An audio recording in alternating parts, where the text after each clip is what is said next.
Before we go into the episode, if you've been listening to this podcast and you enjoy it and want to support it, please click like and subscribe. It would help me out tremendously. Thank you. Hey everyone, thanks for joining us. You're listening to Building Pickleball, where I interview pickleball company and brand founders to uncover their story as a founder, their idea, setbacks, failures, and their contribution to the fastest growing sport, pickleball. My guest in this episode was Aubri Steele, founder of Civile. She talks about building her team that consists of people coming from big brands like Hurley and Nike, how being an educator by trade has formed her leadership approach, how her morals and outlook on life aligns with the brand and the story they want to tell, and founding a company when the world felt unstable, quitting her job, finding herself after losing her father, and taking that leap. Now, here's the episode. Can you tell us a little bit about yourself and Civile? Yeah, absolutely. And congrats on pronouncing it correctly. I feel like it's been a couple years now, that we've been live, and I'm thrilled to hear it right off the bat. Like so many people discovered the sport during the pandemic and just had an inkling that this sport was going to become really popular really quickly. I think as a player, that it's incredibly accessible, incredibly inclusive, and kind of saw the opportunity to create apparel that spoke to the emerging demographic and the shifting demographic to a little bit more modern, a little bit younger group of people was starting to play than was kind of traditional to the sport or had historically played the sport per se. So it took kind of a chance beginning of 2021, end of 2020, and it's been really exciting, a really fun ride. Yeah, absolutely. Have you founded a business prior to Civile?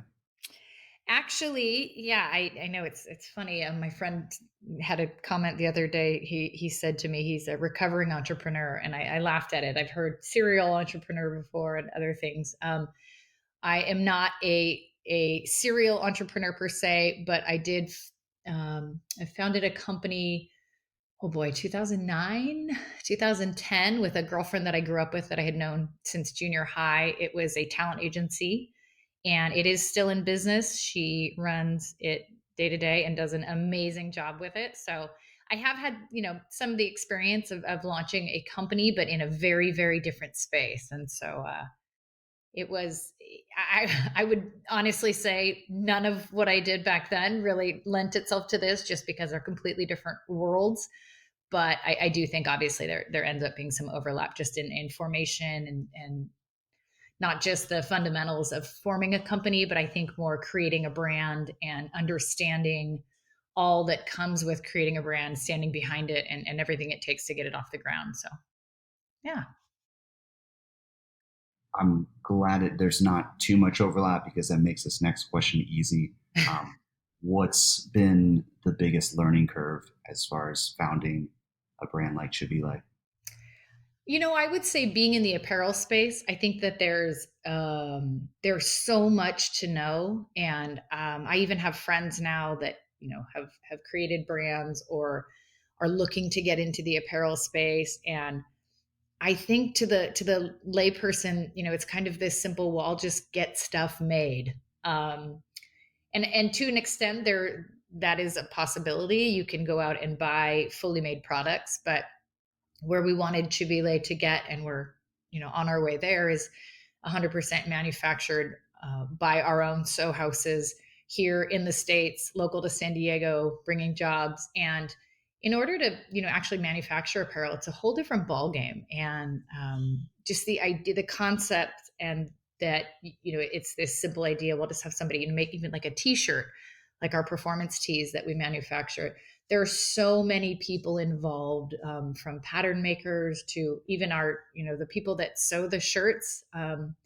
We have to send out the necklines and the collars because a different person has to cut it differently than our sew house is able to, and all the little details, the tags, the zippers. Like, there's so many players involved in production like that. So I was lucky enough to have a couple people on my team from the beginning, or almost the beginning, who had experience, and more than experience, they had relationships in that space. So that was amazing. And it allowed for me not to have to start from at, even below zero, like a negative space, which has been invaluable, I would say, just not having to start from scratch and knowing kind of, hey, look at all these components that are going to be involved, because I think that drastically changes your, the plan, the necessary funding, all those things. So it's the learning curve is very, very steep.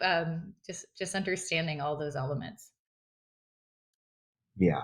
And I've spoken to a lot of founders, inside and outside of the pickleball space, and something that is definitely like a recurring lesson is always like your network and also the team that you build, making sure there's like it's cohesive, it's compatible.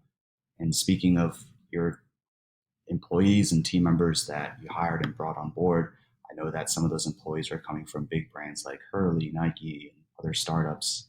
How did you pick your team? Our team, like our corporate team of partners and stuff, we actually were very lucky in that these were relationships that were forged through friendship and sport. A few of them, like our head of production, Sherry, she's an old and dear, dear friend. She's almost like a sister to me. I had all intentions of hiring people before I was going to hire positions. And I believe that, some people like her, it's like, look, I trust you inherently. You're a good human being and I can teach you anything, or we can together learn anything. And that's way more important to me than necessarily somebody who, checks all the boxes or has a really pretty resume. I'm a firm believer in hiring people. So Sherry's a good example. Kate and Casey both, came with knowledge and experience I didn't have, but they weren't people I sought with the intention of a position in mind, but more met them, liked them, became friends with them before the concept kind of trickled into conversations, and was lucky enough then that they would, decide to come on this adventure with me. So really, I feel very blessed. Hesitate to use that word, but I do feel very blessed in that these are people that I fell into meeting at one point or another in my life, and ended up being good human beings, and then ended up being right to be along with me on this journey. So that's one of those things I think people ask me often, what do you recommend, anything for new entrepreneurs? And I think it's critical in all fields, in all things, that we really take a hard look at the people behind the position, because so many people are really smart in what they do, and they can learn anything that you teach them, but you can't teach integrity. You can't train for anything like that. And so that was a lesson I learned from my late father, and it's paid off for me. I ended up with pretty amazing crew, and then so many of them happened to just have experience and stuff that I could lean on and leverage as we started the company. So it was really great. Nature versus nurture is always a very interesting topic. And you mentioned your late father. Sorry to hear that. My dad passed away when I was 25 in 2015. So I know that that has like a huge impact on many people's lives, not just grieving, but the inspiration, the motivation. What could you say about what your late father had taught you that has impacted where you are now? Yeah, and I'm sorry to hear that you lost your father so young. I think it's interesting. I'm so grateful for lessons he taught me, and things that have come out of his death. And yet, I think you'd agree. There's in any given day, I'd take him over all the knowledge in the world, or a multi-billion-dollar company in a heartbeat. Not that Shavila is a multi-billion-dollar company, but the idea. And I think he taught me a lot of what I just spoke about. He really came from nothing. When I was an infant, we lived in a house up in Mountain View in Northern California. And my mom tells the story of the SWAT team breaking down our door because the apartment attached to us was a whorehouse at the time. And it sounds like a movie, but my father really, really built a company. And my mom, she worked, in the office and all that. And they built a company from nothing with, barely a high school education for my father. And he just saw a need, he saw an opportunity.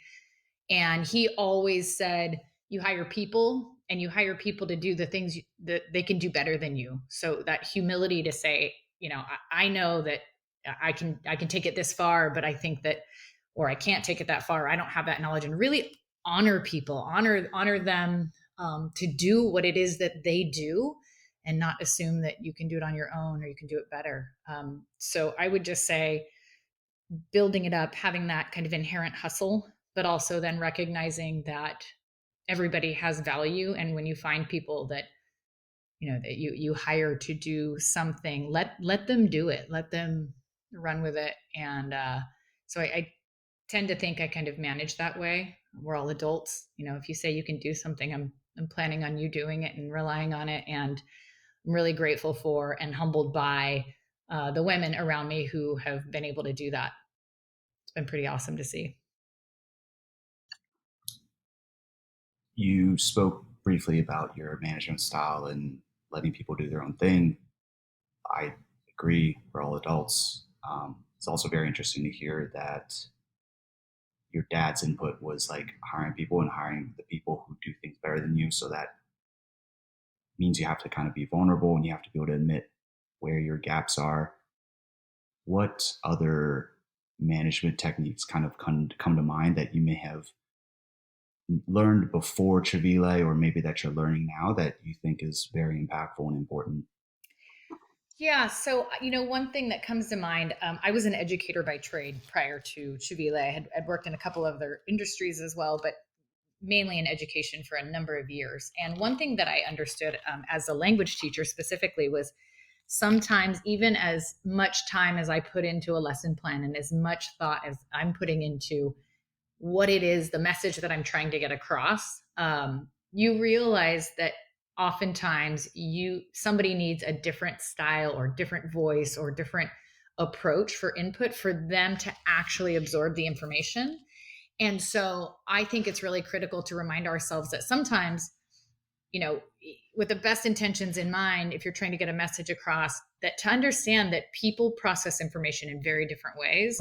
And it's really helpful. What I used to do in my classroom was to have, the students then act as teachers. And so often I would find that a student's approach or their perspective or something really translated to the other students. And so I think in terms of my management style, I think that it's critical to sometimes understand that even if it makes all the sense in the world in your own brain, sometimes you just need somebody else to kind of swallow it, chew it up, regurgitate it, and give it, put it out in a different manner. And it's critical to understand and honor that, because the most important thing, as we know with communication, is kind of the receiving end, is what somebody thinks that they hear. And so to be able to say, maybe this isn't coming across right, or just to sometimes have somebody else kind of put out information that potentially I need put out there, because sometimes it's nice from a different voice, or sometimes it makes more sense from a different perspective or something like that. So I would say that came a lot from my history in education, and just knowing that we don't all always speak the same language, both, literally and metaphorically. And it's a good reminder to say, hey, I think I'm saying this right, but let's see if somebody else can say it a better way, and to let that happen. You'd be surprised at how different the receiving end is of that. And even to yourself, sometimes you can hear something that you're trying to put out there in a different way, and it, changes it for you, or it brings something to your attention that potentially you had missed before. Yeah, absolutely. I've been in positions where I've had coaches tell me one thing every single practice and then just doesn't sink in. And then I've had like someone, like you said, like a teammate, someone who's kind of like on my level, explain it to me. And then it just clicks. And my coach is like, dude, I've been telling you this for like 5 years. It's like, I don't know what to tell you. Yeah, I can liken it also to parenting, because we have a handful of teenagers at home, and there's a lot of times where one of them will come home and say, "Oh, so and so told me to do this," and my husband and I will look at each other like, "Yeah, we've been saying that for like the last year, but it's fine." So, coaching's another great example. I think it's really, really critical for coaches as well to work that way. Absolutely. And this is another just smooth transition into the next point, or question, and that's about parenting and that work-life balance. You know, how do you manage that?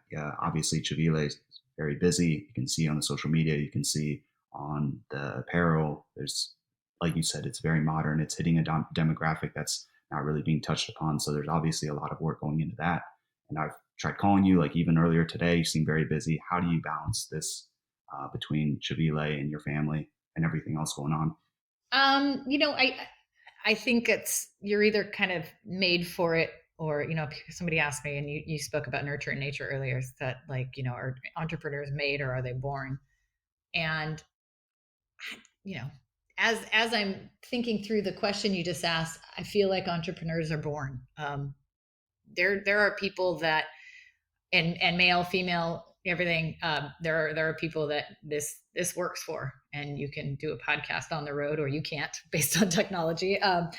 And then do a million other things, and kind of keep all these balls in the air, and get home. And like you said, that this will end at 3, and I'm gonna head out to pick up a kid from school. And you know I don't even really think about it as a balance. I tend to think about it as that this is life. I'm lucky enough to have a very involved husband as well, but for both of us, he manages his own company as well, and in the real estate world. And it is, there isn't work, and there isn't work life. um there's just life, and we work as part of it. And um I don't think we even separate the two right now. And especially, technology is incredible. I think we've come so far from being in an antiquated office in a cubicle somewhere to make things like this happen. And I am grateful for the fact that technology has allowed this kind of seamless transition. I know that there are boundaries that are needed to be created, and I think that some people get a loss in the overlap and this and that. But all the kids are old enough to really understand. Like, if I'm taking cooking dinner with one of them and I take a call, like, they step in and help finish grilling or whatever it is. And so um, I would say the only thing I think about is that we have pretty hard stops late at night unless something's coming up. And I say late as 7 p.m., which is not late, but in our world it is. Our phones go on to silent. We enjoy, like last night, we had all the kids and some nieces and parents over, and we were playing Pictionary. And we do a pretty good job of not always allowing those phone calls to intervene. That focused attention, the looking them in the eyes and engaging and stuff like that. I think we are really interactive with our kids, and while a lot of the interaction also does overlap with work, we also, like I said, we have hard stops. And so I think that they acknowledge that time. And like I said, there is no work, there is no life. It's just life, and we work through it. So feel very fortunate to have that lifestyle. I think there's millions of people across the nation, and especially across the world, who leave their kids in the morning, or putting kids on buses or public transportation to send them off and away. And so I think that would be a much more difficult question for someone like that had a very different setup than we do. So feel pretty lucky, and we just kind of make it happen when we need to, or as we need to. Yeah, yeah, those boundaries are definitely important. Yeah, and you'd mentioned your husband has his own company in real estate. His Is there, maybe it is your husband, maybe it's someone else. Is there a partner for your business that someone like you really lean on as far as being an entrepreneur? He's definitely someone that I lean on kind of for everything. He's incredibly creative, has a lot of that experience, but more for the business side, I would say they're not people necessarily involved in the business, but they're friends, friends of my own, a couple of friends that were dear friends of my father's, that have just really kind of had this open door policy with me. And I feel so fortunate, because there are times when, not simple things, but more rhetorical questions, or just things that you're kind of mulling over, versus where do I buy zippers type questions. And these people have really just said, anytime, anything you need. And they've got experience that I don't have. Even 2 years into Civile, they've got knowledge and know-how and stuff, that, or just, mature insight that really, really comes at the right time. And I think that's so, so important. I think, as much as building a corporate team building a board of directors, anything like that. You also want to build like your cloud almost of people. And there are those that you really look up to, you admire for, and it can be personal reasons. It can be, businesses that they've made, anything like that. But build your personal cloud, of little angels and just utilize it. Because I think one thing in the beginning was I had all these great resources that I would consider, my little cloud. And I felt like I didn't have time to stop and ask. And I think it's really important as a founder, especially to stop and say, I'm going to set aside some time to think about the bigger picture. And I'm going to set aside some time to think about, some questions that I have and actually reach out. Because even when you pick up the phone or go in person and talk to those people, you always leave with a little bit of valuable, sometimes a lot of valuable information. And maybe it's not even what you set out to ask or understand at that time, but to recognize that there are those people out there willing to help and to just kind of expand your knowledge a little bit each time is really important. So I would say I think it's incredibly critical for entrepreneurs and founders to actually set aside time to do it, even when you don't feel like you have a question. Don't wait to have a question necessarily, because you'll find that you never then have the time. But I think building that team of people and then setting aside little moments to reach out, honor their knowledge, ask them some questions, or just touch base with them. They want to know how you're doing too. These are people generally that are friends or dear friends or friends of family, and they want to hear it too. And maybe it's not a question, maybe I'm just giving an update. And they have little tidbits that they throw in there or responses to things that, like I said, weren't even posed as questions. And all of a sudden you've got like a new idea or a concept that really ends up being really valuable. Yeah, that's a very interesting point. We've come back to this idea of building your network. I think nowadays, I don't know what exactly the reason might be, but maybe it's technology. There's division within society.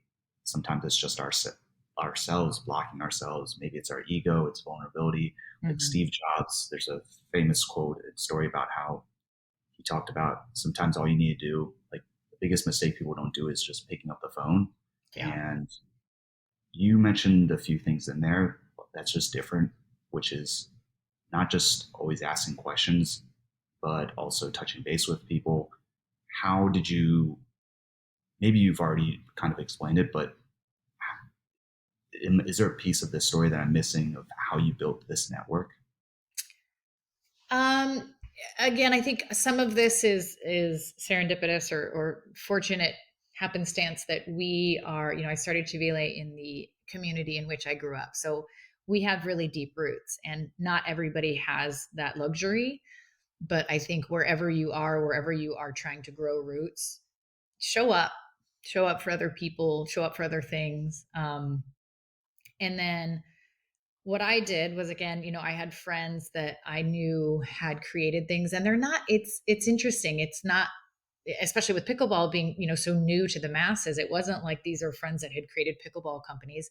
And a few of them, yes, they were, they had experience in the apparel space, but it's not always that. It's just somebody you respect and admire for any reason. Because kind of like we talked about earlier, when, people bring new perspectives as they tell a lesson or tell a story in a different manner than you did, you don't need to have necessarily a reason, but these are just people that you admire, and it's good to understand why you admire them, because I think that will help cater the conversations to things that you had recognized in the past and those things that you feel are valuable, and that way you get a little bit more of that to rub off on you.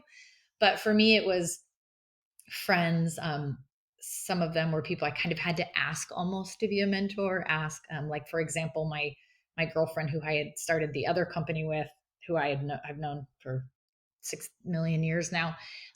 One of my mentors in Civile is her husband, and so I know him very well. But he was like one step away from somebody that I had known really long, and so I kind of had to open up and say, I'd really like to ask you some questions. I'd love it if you'd sit down with me in the beginning, and then it became kind of this long-term thing where I can always pick up the phone, and it's just been really welcoming. And I think the one thing I've found is people who are in a position where they've created something or done something, not necessarily as an entrepreneur or founder, but anything that they've been a part of, people are so happy and proud to share knowledge, to talk about it. And it's so great to be on the receiving end, but a lot of times it ends up being a fair share, like where everybody's kind of putting in a little bit of input and insight, and everybody walks away a little bit better. I think anytime we connect as humans, we walk away a little bit better when we understand, something that the other person is bringing to the table. I think that's lacking in society as a whole right now, to just sit down and have a conversation with somebody, but especially in the business world and in terms of networking, such a valuable moment in time. And so I kind of formally asked some of them, if I could lean on them a little bit. Some of the friends of my father's who did have incredible experience in the space offered their help upon his passing. And that was, what an honor for that to happen. And I think they did it just as an ode to him. And so, however it happens, but you've said the word vulnerability a couple times, and I think that's really, really valuable for an entrepreneur.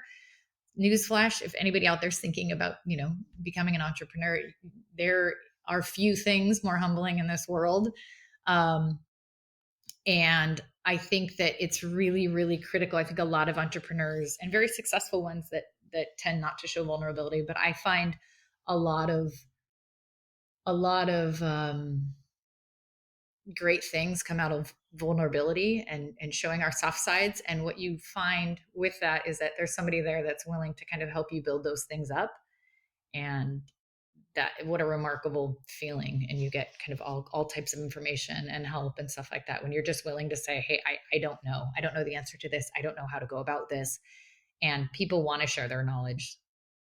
It makes us all feel important and valuable when we're asked those things. So I would just say, look at people you admire in any space for any capacity, and, make a list of them, and then sit down, honor them by saying, I'm ready to do this, and I would love if you'd be willing to be a mentor for me. And I think most people will find that, people, that really, really is an amazing thing. And again, people want to share. They want to share their knowledge. They want to feel valuable to others. And just the fact that you thought to ask them is big. Yeah, thanks for that. During that I was thinking about how I watched your other interviews. Like there's one with the news crew and talking about how Civile got started, and um, it's I don't, nice isn't the best word. This is just what I can think of right now, but it is nice to see that what you've kind of founded Civile on isn't like you like came up with this idea for an apparel brand and you're just going to come out with this mission statement. It seems like this was something that has already been very heavily involved in your life. Like maybe like the words that kind of came to mind was like your morals, integrity, this idea of community, um, very strong awareness of what's going on in society and not hiding behind it and not afraid to speak about it. Yeah.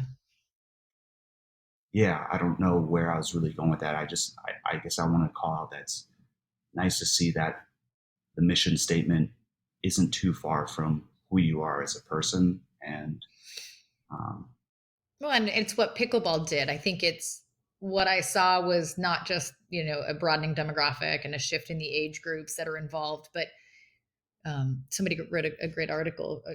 It's a brief article, but it was good recently, called it, what did they say? Pickleball being the third place. And it was really interesting. And the truth is, pickleball is what brought us together in a time where there's not. And it's funny. I know people always bring up, oh, now tennis players and pickleball players are fighting over space. And I think, things like that, and the leagues, that were multiple leagues now that are kind of joining, all of that's going to happen in a sport that's experiencing such incredible and exponential growth.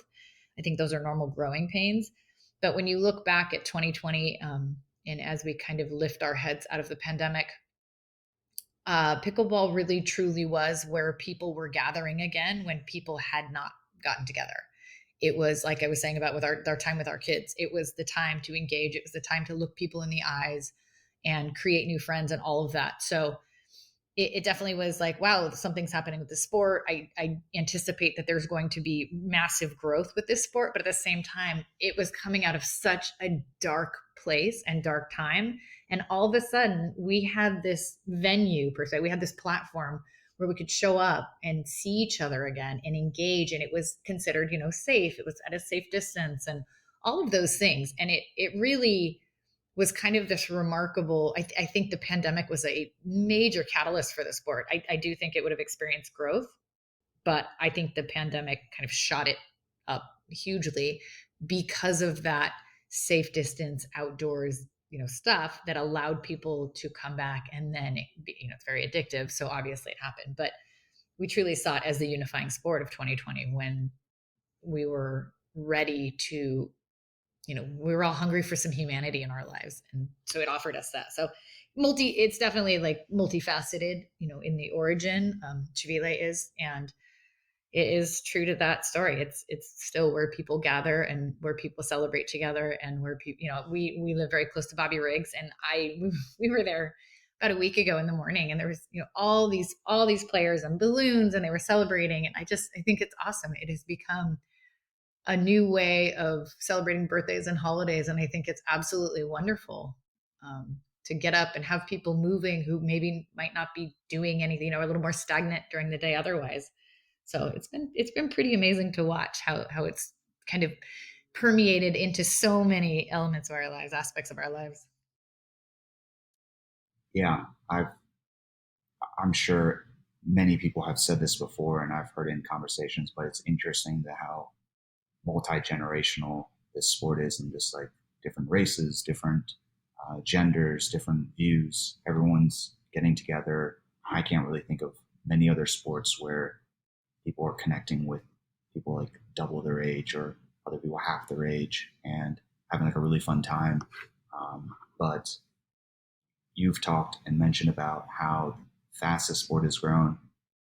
What do you think when you were founding Civile, what do you think separated your idea from competitors, and if you even saw any competitors? Yeah, it's interesting. When we really kind of went live in February of 2021, there wasn't a lot in the space. There weren't a lot of apparel brands. There were a few more mom and pop, shop type things, and which I think is fascinating about pickleball, by the way, because even with so many big brands in the space now, true pickleball brands like ourselves, and then other brands that are just dipping their toes in and exploring it and kind of marketing in the space, there still exists so many, what I'm going to call mom and pop for lack of a better term, but these companies are just websites that allow people to create, t-shirts for their group of friends and their players. And I love that about the sport. I think that speaks to the fact that this is a community thing. This is a truly communal event per se. And people always want to, I'm going to get this for my best girlfriend who plays with me, or I'm going to get this for my 6 girlfriends that all play. And there's something about the sport that everybody wants to, be geared up together. And I think that's really cool. But with that said, there were a lot of those type, or there were a handful of those type back then. And there were some, I remember, I think Pickleball Bella, was one that I remember back then.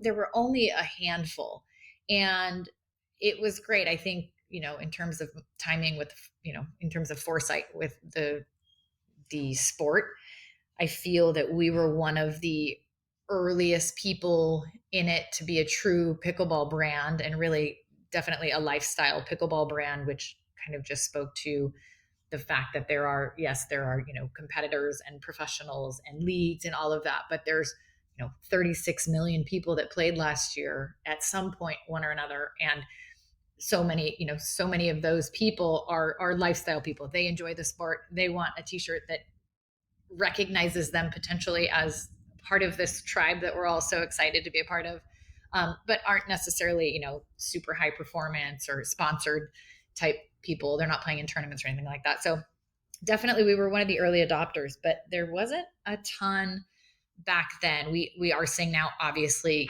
brands like Nike, big players like that, and even obviously some of the golf brands that are kind of dipping their toes over into pickleball, and that's expected. But when we started, most of the little brands that we saw were more of the neon and heavy print pattern, stuff. And I think that's great. We run into so many customers along the way that want something like that, and that's awesome. And there are great brands out there for it. We just wanted to offer a different aesthetic, kind of a more muted, more modern aesthetic that also kind of leans into that lifestyle and that Southern California lifestyle, that surf skate almost aesthetic that we come from. So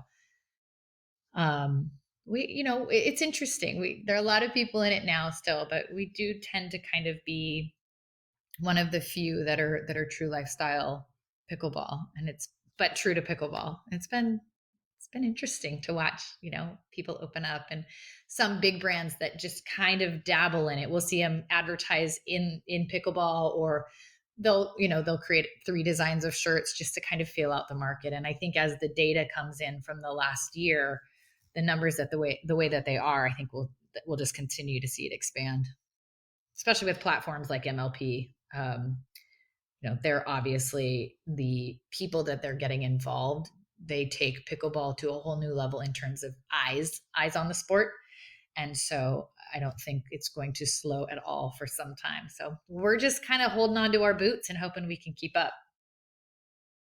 Yeah, absolutely. MLP is interesting. I was watching Civile. I don't know if he's consider him a sponsored athlete, but Tyson McGuffin. But yeah, his Dink or Die t-shirt that he was rocking. Yeah, that was awesome. It's for me, I've always loved the California brand, or the California like lifestyle and the way the apparel always came off. So it's definitely refreshing in my eyes. Thank you. And yeah, Tyson, just for clarity, Tyson is, he has an amazing deal with Skechers, and I know that that's been really good for him. On court, he's all Skechers, and so he's not really a sponsored Civile athlete.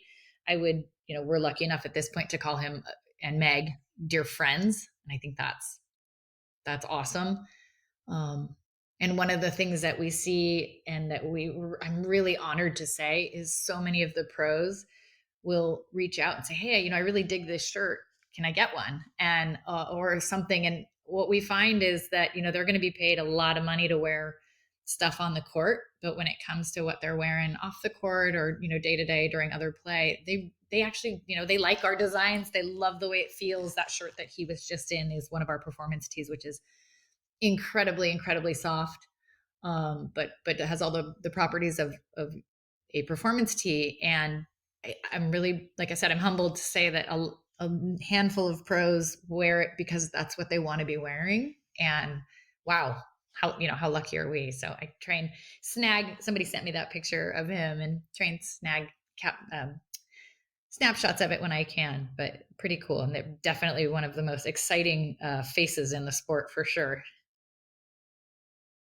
Yeah, and I think you and your team addressed something that people have wanted, which is a performance tee that's not just blank with a logo. It's a performance tee that has like a personality to it, and it definitely another word that's not great. It just looks cool. It just looks it's actually definitely catches your eye.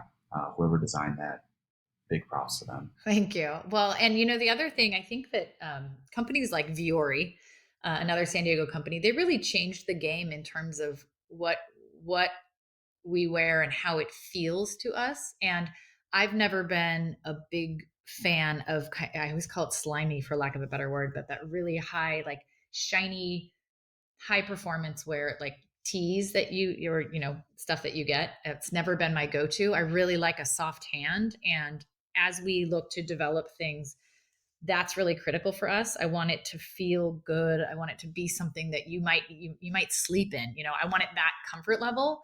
And then on top of that, we do look for fabrics that are more environmentally, friendly per se. So the performance tees are made with Tencel, which tends to it's made from biofibers, so they revert back to nature essentially. And so all those little things, we really didn't. I think there's a lot of companies right now that are like, oh, pickleball's hot, I can throw some cool designs, and they buy cheap stuff from overseas, and print them and that's great. But we wanted to start the way that we want to finish. And that is to make a really high quality, really soft, but with great performing properties. And like I said, those shirts, I wear them all the time. And we actually have a handful of new designs coming out next month in them. And really proud of those. I'm really proud that the world and the pickleball community has been as receptive to them as we were feeling when we were making them. So it's been exciting. Awesome. Yeah, definitely looking forward to seeing the designs and material and the brand grow. And you mentioned how there was a lot of like, I wanted to feel good, wanted environment friendly. I think when I'm choosing a brand, that's what I would want the creator to base the product off of, not necessarily like this might be what other people might like, or let's do this based on the how that affects numbers. Right. Is that just come from you and your team and how you like approach business? Yeah, I think there are people that would, could have been in my position, and, margins would be better if we made them overseas, and margins would be better if we used, this fabric, and we don't all like it as much, but it's close enough. And again, one of the gals on the team always said, begin the way you intend to finish. And so things like, trying really hard to choose environmentally friendly products, from, bags and things like that, to the fabrics themselves, manufacturing locally to try and create jobs. All of those elements were things that are absolutely at the core of who I am and what I would want, to run a business by. And so there's always a lot of input, if you change this or change that or do this just in the beginning. And then once we get up to speed, we can, then we can bring manufacturing close to home. And I think I'd rather just start from the beginning and then figure it out. I'm proud of what Civile is. I'm very proud of what we stand for. And things like those elements, things like just, impeccable customer service. I want to start that way. I want it to always be that way. And what I've found, and one of the things I'm most proud of in terms of our metrics, I would say, is our, people that come back. We find, people that are Civilians or part of the Civile family, they tend to stay there. And it's been really, really cool to see customers come into our ecosystem and stay there. And we get, letters and gifts from customers, and everybody feels like they know us and they're part of the family. And that kind of speaks to our business approach, and people recognize that we're doing this, in the right way, the way that we really believe things should be done. And it's really amazing to see that does resonate with people. And it's not everybody. We've definitely been at events and tournaments where, somebody will ask me about pricing and stuff like that, and I try and explain kind of what goes into our pricing and the reasons behind it. And it's not necessarily for them, and they pass on it. But for our customer base that we've created thus far, I think it really means a lot. And like I said, it resonates to the point where they get into, they become part of the family, and they tend to stay there, and then they buy, everything we make. And that's really, really cool to see. So makes you feel proud of it at the end. And if some massive company comes along and buys us, then, that all bets are off. I don't know what happens, but I am proud to say that still, as it's under our care, we will always continue to function in this manner. Yeah, absolutely. It's great to see a brand that holds themselves high to a different standard. And it's funny that you mentioned Viore. Some of my friends and I over here in Austin, Texas, big into Viore, and totally agree with the way that material feels. It's completely different to what brands have been doing for a very long time. And for the most part, it's nothing like outlandish as far as the price. It looks good. I can now see that it has that San Diego vibe, because you said it's based out of there. So it's definitely really cool to see that brand loyalty is something that you all are obviously working on, whether or not it's conscious or not or intentional. It's just happening. I see Civile over here even when I go out and play. Um,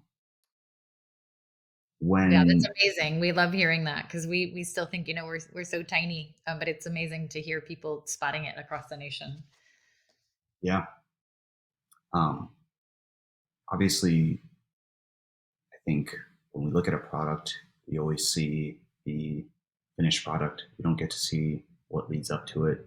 So before February 2021, what would you say was your biggest hesitation going into founding a business?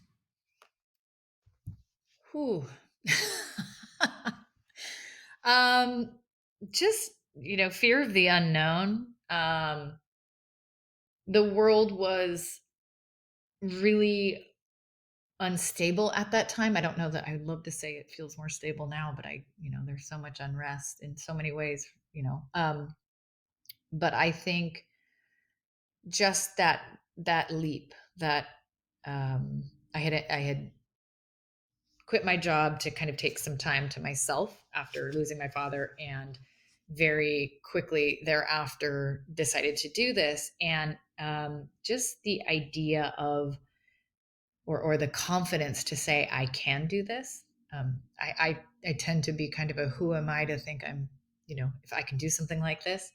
And having founded an earlier company, like I said, I don't know there was a ton there. My girlfriend who founded it with me, she's got tons of confidence and all the intelligence in the world, so I leaned on her a little bit. But this was really me and me alone in the beginning. And I think just that, like I said, the confidence that, you know, as a middle-aged woman, to say I have this great idea, but to actually decide that I could potentially be the one to execute it was big. And I, you know, to be honest, we're 2 years in now. I don't know if I wholeheartedly believe it yet.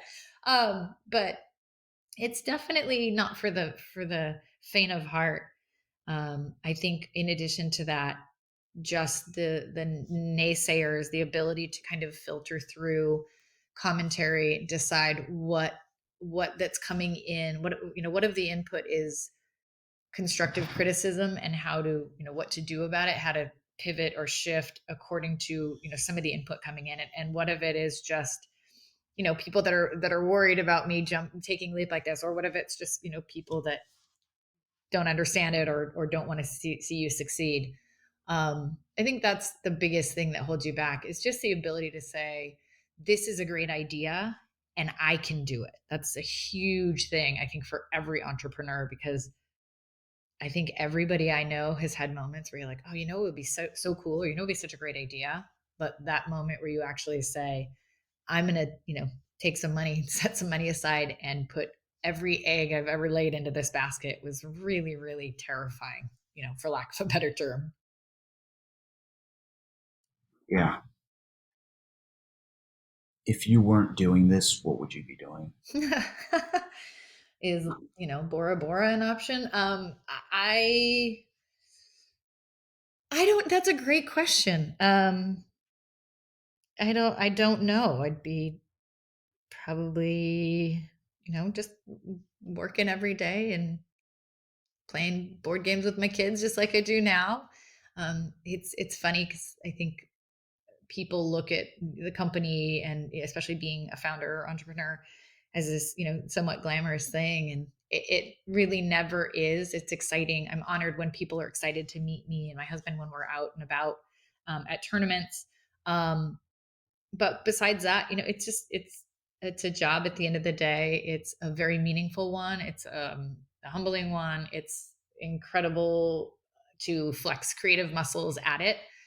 But, you know, you work every day and you live your life. So I would be doing something similar, but maybe not as daring per se. So Yeah, seems like a ongoing theme is this isn't anything really different. It's just part of life, yeah. or at least you've been able to integrate it. And can you tell me about a campaign that failed with Civile and what you learned from it? A campaign. Yeah, maybe you launched a product that didn't work out, something that didn't work out you imagined? Yeah, I would say, it's interesting. So we very early on, we went into manufacturing on this line of really great, really incredible materials, fun, fashion forward, progressive designs in terms of the shape of them. But I didn't put any branding on on them because historically speaking, I don't like a ton of names all over my shirts. And I'm pretty sure half of my team was like, well, we should probably put our logo on it somewhere. And it's on there, but it's tone on tone, very very minimalist, which is my personal aesthetic. But I think I missed the mark. Being such a young brand, nobody had any idea what Civile was. Very few people were even yet on the pickleball train, and I really at that time probably should have branded them much bigger as we were looking to create this brand. And it was just one of those, they came out and I thought they were phenomenal. And the fit is amazing. Our little black dress, incredible. Our harem pant, they're so fashion forward and they're so fun. And I love them personally. But I think with where we were as a brand at that time, t-shirts that say we're Civile and here's what Civile is, not so literally, but theoretically, that's what I needed to make. And so it was just one of those times where I missed the mark. I wanted to push the envelope with pickleball growing. I wanted to create fashion forward things. I wanted to use really high quality materials and all of that. I checked all those boxes. I just didn't understand developing a brand at that phase well enough to know. And I did, we had t-shirts and stuff happening at the same time, but we were just too young to create an all black line of very fashion forward stuff that then we, expected people to buy for a high price point and then wear them on the pickleball court when everybody else on the pickleball court was wearing, bright neon tank tops that say, dink with me or whatever. And I think then I was like, oh right, okay, so we need to tell people first what Civile is, and then we need to lean into more of the pickleball puns, which like our Don't Be a Dink series and Dink or Die, those have been very very successful. And what I think I understand much more now is that women especially, but people want to feel good, they want to look good for sure, and that first line checked that box. But what it is we're marketing to and who it is we're marketing to, more than anything, we want somebody to look at what we're wearing and first say, wow, that's really cool, and look again and then see that above the skull it says Dink or Die, and then we want that person to recognize it as a pickleball shirt so that we can connect to them. We want to show people that we're a part of this cool tribe. And so while that first kind of all black line missed the mark slightly, and took a little bit more storytelling to move, I think that where we're at now and those things that they're pickleball, but you kind of have to look twice and they're a little edgier than things that you'd see out there. It does identify as pickleball. So it immediately ties you to someone at the bar or out to lunch or something that also plays pickleball. And they're like, hey, is that pickleball? I play, and then it strikes up a conversation with someone, which is the whole idea of really why we wear things, I think, is to connect to others, to show people what we're proud to be a part of. And so many people are proud to be a part of this massive tribe of pickleball. Yeah, I'm really glad I was on mute because when you said the neon shirt with Dink with me, I burst out laughing. I was about to say something else, so yeah. Yeah, that's a really good point about. Yeah, it's interesting that you had a design that was very minimalist. Feel the very same way. With my house, with my open up any of my clothes drawers, very minimalist in my style, and who knows, maybe that can be recycled in the future. Because given, I think you're saying it may have missed the mark because the brand was maybe too young to create something that was in a way unrecognizable. But now that the name has been out there, I'm sure it could be recycled in some way. But what is next for Civile? What can people expect in the coming years, or even this year? I think we're looking to do a lot of partnering, collaboration type things. It's phenomenal, and I love to hear that you see it a lot in Texas and all of that. But we're still a very small brand, and as pickleball grows, like I said earlier, we're kind of at this point where we're like, hey, we've been in the space a long time. We have great relationships, but when it comes to, writing big sponsorship checks, we're just hoping we can keep up, and that some of those relationships that we've developed over the years mean something, and that we continue to be able to be a part of these big things, and expand our customer base. Because again, at the end of the day, I feel very strongly that we create amazing product. We're amazing people. We mean well. It's good stuff. And I'm hoping that that can hold its own as the sport grows into these, huge. I think I just saw today on the Dink or Kitchen, apologies, which one I'm missing. That Carvana, just gave Annalie Waters a Range Rover for her 16th birthday, and I thought, wow, this is, the players are so big now, and Civile is amazing. But I think partnering up with some groups and collaborating and stuff as bigger brands and new brands continue to step into the space, I think we're just looking to kind of keep expanding our network and our community in a way that allows Civile to continue thriving. But lots of so fun collabs. I've been talking for a while now about artist series, so we're looking to do that and collaborate more with some artists and get some fun stuff made. We've got a new design dropping next month that's really, really fun. And it's got a funny little twist on it. I'm not going to be able to tell you here, but it's got some graphics that were AI generated and just kind of fun and quirky. Worked with an artist to do that, and it just kind of tapping into what other people are doing in a way that makes for interesting collaboration. So really excited about the future of it. But yeah, I'll have to stay tuned, and I'll have to get you some new performance tees over. Yeah, definitely really, really excited for the artist series. When I think of the artist series, I think of who's done it in the past in the Apparel line. It's like Ruka, Rourke is kind of a newer brand, but like Vance has done it. Those almost always hit like very, very well. Those are really awesome. Yeah, I think it's amazing. It's definitely a trend, but I think a great one. I think that's, anytime you can leverage somebody else's audience, obviously that makes sense from a marketing perspective. But beyond that, it shows the interconnectedness, and it's so cool, and it really honors those people who are the artists, which is fun because they create some really fun stuff. Absolutely. Are you a big reader? I am, but I'm a nonfiction reader. Okay. I kind of got that vibe. Yeah. What's a book that changed your life? Oh gosh, you guys are gonna get my nerdy side. Cephalopod intelligence. So I'm a big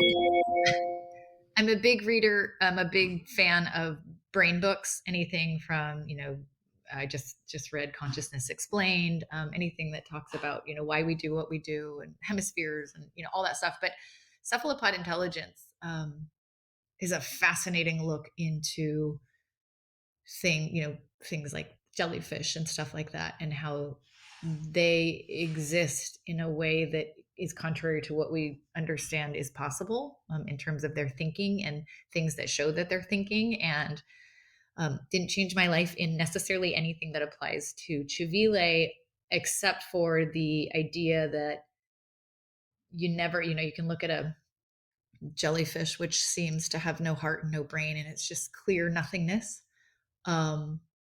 But you can't understand what is everything that's going on inside. And I think that I've always been a big fan of that thought process, regardless of how it's applied. I think that you can never anticipate or understand what somebody else is thinking, and so you actually need to ask or read a book about it, to understand it. And I think we should all be curious to know, and curious to learn, and accepting of whatever those answers are. So it's kind of my geeky book moment. That's great. Keep an eye out for the cephalopod line. I can lend it to you. Where can people find out more about Civile? Well, for people who don't know the brand, aren't familiar, go to civileapparel.com, spelled civil with an E on the end. Again, it does mean civil. It's just the Italian version because it seemed to taste better in my mouth at the time of forming. And then I would just say, follow us on social media. I think that this year is going to be a really interesting one and a lot of exciting things coming. And hopefully some big, like I said earlier, some big collaborations. So best place to kind of follow that would definitely be Instagram at Civile Apparel. Awesome. I'll be sure to tag all your social media links in the post. Awesome. But yeah, thank you very much for joining us today. And you can find Building Pickleball on Instagram and YouTube. Again, my guest today was Aubri Steele, founder of Civile, and this is Brian with